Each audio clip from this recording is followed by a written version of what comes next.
ರಾಜಧಾನಿ ಬೆಂಗಳೂರಿಗೆ ಬರೋರೆಲ್ಲ ಬಹುತೇಕ ಹಣ ಮಾಡಬೇಕು ಅಂತಾನೆ ಬರ್ತಾರೆ. ಆದರೆ ಅದರಲ್ಲಿ ಬೆರಳೆಣಿಕೆಯ ಜನರು ಮಾತ್ರ ಕಷ್ಟಪಟ್ಟು ದುಡಿಬೇಕು ಅಂತ ಅಂದ್ಕೊಂಡಿರ್ತಾರೆ.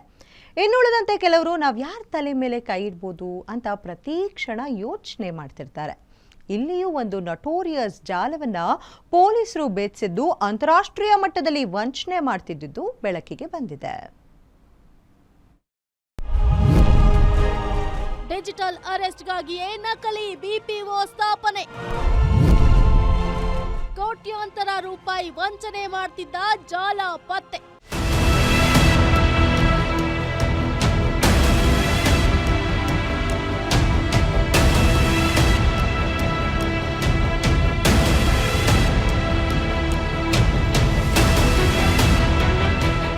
ಫಾರಿನ್ನಲ್ಲಿ ಕುಳಿತು ಇಲ್ಲಿನ ಜನರನ್ನ ಡಿಜಿಟಲ್ ಅರೆಸ್ಟ್ ಮಾಡಿ ಕೋಟಿ ಕೋಟಿ ಲೂಟಿ ಮಾಡೋದು ನಾವು ಪ್ರತಿದಿನ ನೋಡ್ತಾನೆ ಇರ್ತೀವಿ, ಕೇಳ್ತಾನೆ ಇರ್ತೀವಿ. ಆದ್ರೆ ಇಲ್ಲೊಂದು ಜಾಲ ಸಿಲಿಕಾನ್ ಸಿಟಿಯಲ್ಲಿ ಕುಳಿತು ವಿದೇಶಿ ಪ್ರಜೆಗಳಿಗೆ ಕೋಟಿ ಕೋಟಿ ಲೂಟಿ ಮಾಡ್ತಿದ್ದ ಜಾಲವನ್ನ ಪೊಲೀಸರು ಸೀಸ್ ಮಾಡಿದ್ದಾರೆ. ವಿದೇಶಿ ಪ್ರಜೆಗಳಿಗೆ ಕರೆ ಮಾಡಿ ಅಪರಾಧ ಪ್ರಕರಣಗಳಲ್ಲಿ ಭಾಗಿಯಾಗಿರುವುದಾಗಿ ಬೆದರಿಸಿ ಅವರಿಂದ ಕೋಟಿ ಕೋಟಿ ಹಣ ಪಡೆದು ವಂಚಿಸುತ್ತಿದ್ದ 16 ಮಂದಿ ಆರೋಪಿಗಳನ್ನ ಎಚ್ಎಸ್ಆರ್ ಲೇಔಟ್ ಪೊಲೀಸರು ಬಂಧಿಸಿ ಜೈಲಿಗಟ್ಟಿದ್ದಾರೆ. ಎಚ್ಎಸ್ಆರ್ ಲೇಔಟ್ 27ನೇ ಮುಖ್ಯ ರಸ್ತೆಯಲ್ಲಿ ನಕಲಿ ಬಿಪಿಎಲ್ ಕಂಪನಿ ತೆರೆದು ಮುಗ್ಧ ಜನರಿಗೆ ಕರೆ ಮಾಡಿ ವಂಚಿಸ್ತಾ ಇರುವ ಬಗ್ಗೆ ಮಾಹಿತಿ ಸಂಗ್ರಹಿಸಿದ ಪೊಲೀಸರು ಸುಮೋಟೋ ಪ್ರಕರಣ ದಾಖಲಿಸಿಕೊಂಡು 16 ಮಂದಿ ಆರೋಪಿಗಳನ್ನ ಬಂಧಿಸಿದ್ದಾರೆ. 40ಕ್ಕಿಂತ ಹೆಚ್ಚು ಕಂಪ್ಯೂಟರ್ ಸೇರಿ ಇನ್ನಿತರ ಉಪಕರಣಗಳನ್ನ ವಶಕ್ಕೆ ಪಡೆದುಕೊಂಡಿದ್ದಾರೆ. ಜಾಯಿಂಟ್ ಕಮಿಷನರ್ ಈಸ್ಟ್ಗೆ ನಾವು ಜವಾಬ್ದಾರಿ ಕೊಟ್ಟಿದ್ದೀವಿ. ಅದಕ್ಕೆ ಒಂದು ಟೀಮ್ ಫಾರ್ಮ್ ಮಾಡಿ ಅವರು ಬೇರೆ ಬೇರೆ ಆಂಗಲ್ ಇಂದ ಪ್ರತಿಯೊಂದು ಆಂಗಲ್ ಅವರು ಪರಿಶೀಲನೆ ಮಾಡಬೇಕು. ಇದು ಈ ಪ್ರೆಮಿಸಸ್ ಯಾವಾಗ ಎಂದಿತ್ತು, ಏನೇನು ಇದರಲ್ಲಿ ಯಾವ ರೀತಿ ಮೋಡಸ್ ಇತ್ತು, ಅದು ಎಲ್ಲ ಕೆಲವು ಬಗ್ಗೆ ಮಾಹಿತಿ ಸಿಕ್ಕಿದೆ ಆಲ್ರೆಡಿ ನಮ್ಮ ಟೀಮ್ಗೆ. ಬಟ್ ಡೇ ಬೈ ಡೇ ಇದು ಬೇರೆ ಬೇರೆ ಆ್ಯಂಗಲ್ಸ್ ಬರ್ತಾ ಇದೆ. ಅದಕ್ಕೋಸ್ಕರ ಟೀಮ್ಗೆ ಒಂದು ದೊಡ್ಡ ಒಂದು ಜವಾಬ್ದಾರಿ ಇದೆ.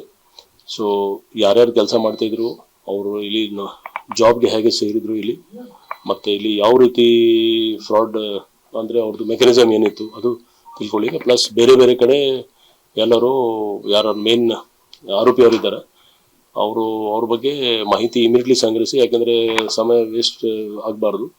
ಪ್ರಕರಣದ ತನಿಖೆಯನ್ನ ಆಗ್ನೇಯ ವಿಭಾಗ ಸೈಬರ್ ಕ್ರೈಂ ಠಾಣೆಯ ಪೊಲೀಸರು ನಡೆಸ್ತಾ ಇದ್ದಾರೆ ಅಂತ ಅಧಿಕಾರಿಗಳು ತಿಳಿಸಿದ್ದಾರೆ. ಸಿಬಿಟ್ಸ್ ಸೊಲ್ಯೂಷನ್ ಪ್ರೈವೇಟ್ ಲಿಮಿಟೆಡ್ ಹೆಸರಿನಲ್ಲಿ ವಂಚಕರು ಕಳೆದ 2 ವರ್ಷಗಳ ಹಿಂದೆ ಬಿಪಿಒ ಕಂಪನಿ ತೆರೆದಿದ್ರು. ಕಟ್ಟಡದ 2 ಮಹಡಿಗಳಲ್ಲಿ ಒಟ್ಟು 20 ರಿಂದ 25 ಮಂದಿ ಉದ್ಯೋಗಿಗಳು ಕೆಲಸ ಮಾಡ್ತಿದ್ರು ಅಂತ ಗೊತ್ತಾಗಿದೆ. ಪ್ರತಿ ಉದ್ಯೋಗಿಗಳಿಗೆ 20 ರಿಂದ 22 ಸಾವಿರ ಸಂಬಳ ನೀಡ್ತಿದ್ರಂತೆ. ಯಾರನ್ನ ಯಾವ ರೀತಿ ಟ್ರ್ಯಾಪ್ ಮಾಡಬೇಕು ಅಂತ ಸ್ಕ್ರಿಪ್ಟ್ ರೆಡಿ ಮಾಡಿ ಸಿಬ್ಬಂದಿಗೆ ನೀಡಲಾಗ್ತಿತ್ತಂತೆ. ಈ ಸ್ಕ್ರಿಪ್ಟ್ ನಲ್ಲಿ ಇರುವಂತೆ ಎಚ್ಎಸ್ಆರ್ ಲೇಔಟ್ ನಲ್ಲಿ ಕುಳಿತು ವಿದೇಶಿ ಪ್ರಜೆಗಳನ್ನ ಡಿಜಿಟಲ್ ಅರೆಸ್ಟ್ ಮಾಡಿ ಖಾತೆಗಳಿಗೆ ಹಣ ವರ್ಗಾಯಿಸಿಕೊಳ್ತಿದ್ರಂತೆ. ಈ ಕೃತ್ಯಕ್ಕೆ ಆನ್ಲೈನ್ ನಲ್ಲಿ ಕೆಲಸವೆಂದು ಹೇಳಿ ಉದ್ಯೋಗಿಗಳನ್ನ ನೇಮಕಾತಿ ಮಾಡಿಕೊಂಡು ಸಾರ್ವಜನಿಕರಿಗೆ ಹೇಗೆ ವಂಚಿಸಬೇಕು ಅಂತ ತರಬೇತಿಯನ್ನ ನೀಡ್ತಿದ್ರು ಅನ್ನೋದು ಈಗ ಗೊತ್ತಾಗಿದೆ. ಇಲ್ಲಿ ಕಾಲ್ ಸೆಂಟರ್ ನೀವು ನೋಡ್ತಾ ಇದ್ದಾರೆ, ಕಾಲ್ ಸೆಂಟರ್ದು ಎಲ್ಲ ಸೆಟಪ್ ಇದೆ. But call centre was being not used for the purpose for which call centres are that.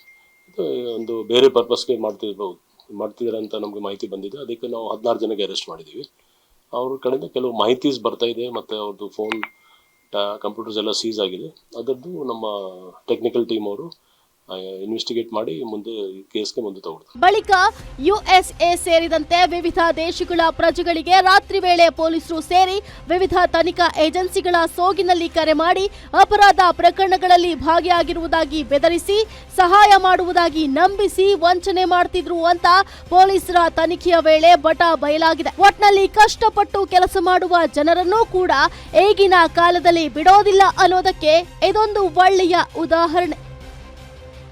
Ajay Kumar, crime bureau, guarantee news, Bengaluru.